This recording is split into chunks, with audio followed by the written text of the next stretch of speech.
Hey there, Internet. Welcome to the Hard On Gear channel, where I discuss and review my use and abuse knives and gear. Knife of the Week, Episode 4. We missed a few weeks, so I'll just say that I pretty much held the same EDC for the last few weeks. It's been Christmas leave. I have been off into Civvy World, back on the east coast of Canada, hanging out and absolutely relaxing to the maximal degree. So the YouTube thing's been taking a break.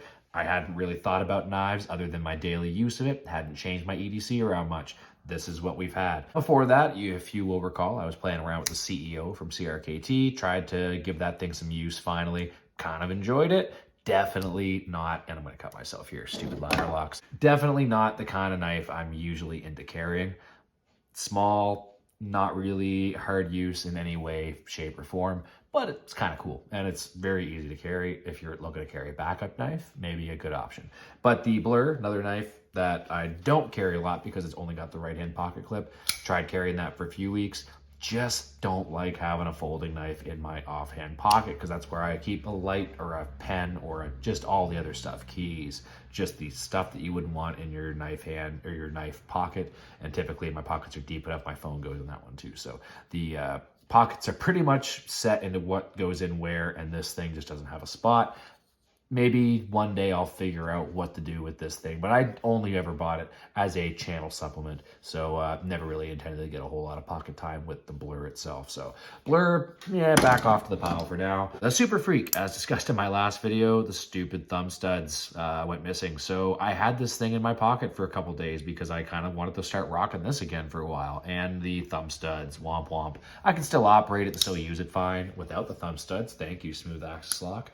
But if I ever had to draw this thing in a hurry, or, you know, that coyote attack situation I'm always worried about, if I pull this thing out of my pocket and instinctually go to flick it open and I panic and freeze up because it's not working the way I want it to, I don't know what's going to happen in that situation. That's just a variable that I know I can control, so I'm just not going to be carrying this thing until I get replacement thumb studs for that. So, yeah, beautiful knife, one of my favorite knives, one of my top 5 favorite knives, perhaps. If you check the video out, you might find out. It's my latest upload, January 2nd, 2022, if you want to check that one out. But this EDC right here is the typical stuff you'll see me carrying probably a lot of the time. If I'm just picking my favorite stuff, that's most practical to me. The Tor Anaconda, always on me as kind of a third option. Just a freaking awesome knife. One of my favorites. If not my favorite, maybe my favorite. I don't know. It's up there for sure. The Leatherman Signal, I don't have a lot of Leatherman multi-tools. This is the one that's kind of fit my needs best, especially while I was working Wildfire. It was nice to have the extra, you know, redundancies in fire starter and whistle and knife sharpener on here too, yeah. And just kind of a nice, sleek, small little tool. And it's a little bit different from the regular Leatherman, so let's not pretend that's not one of the reasons why I picked it up. Marketing is there for a reason, and it does its job.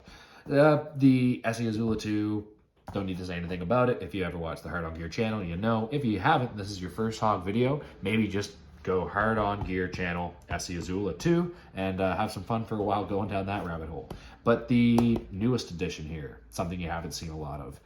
Only one video out on this guy so far. The Manix 2 Lightweight, my new favorite folding knife. The new kind of competition and benchmark for all these other knives to measure up to, because I always want to carry this thing now. It's just everything I need in a folder. So, knife of the week this week is going to be the Manix 2 Lightweight, because I just can't get enough of this thing. I think it's been 3 or 4 weeks since the last knife of the week, and I'm pretty sure this was the result we ended up with. No surprise here, and geez, like, I'm going to do some switching up here so these knife of the week stay interesting. So keep an eye out for what I'll be carrying in my pocket at the end of next week.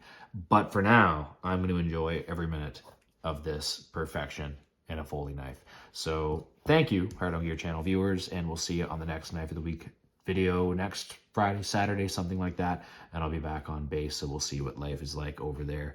Thanks again for the patience in these videos coming out, and yeah, until then, Hard On Gear channel signing off.